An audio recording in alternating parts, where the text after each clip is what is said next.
আসসালামু আলাইকুম রহমতুল্লাহি ওবারকাতু।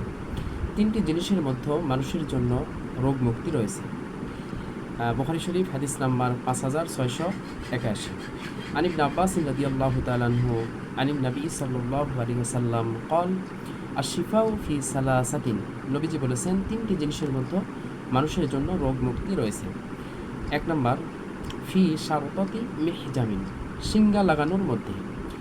শিঙ্গা লাগানোটা কি? শিঙ্গা লাগানো হচ্ছে যে বিশেষ পদ্ধতিতে শরীরের দূষিত রক্ত বের করে দেওয়া। দুই নম্বর নবীজি বলেছেন যে আও শারবাতি আসালিন, মধু পান করা। আর তিন নম্বর নবী করিম সাল্লাল্লাহু আলাইহি সাল্লাম বলেছেন আও কাইয়াতিন বিন্নারিন, আগুন দ্বারা দাগানো। তো নবী করিম সাল্লাল্লাহু আলাইহি সাল্লাম শেষ অংশে বলেছেন হাদিসের ওয়া আনহা উম্মতি আনিল কাই, আমি আমার উম্মতকে আগুন দিয়ে দাগানো থেকে নিষেধ করি। তো শেষেরটা যদি নিষেধ হয় তাহলে প্রথম দুইটা প্রযোজ্য আছে, আর এর ভিতর মধুপান করাটাই হচ্ছে আমাদের জন্য সহজলভ্য।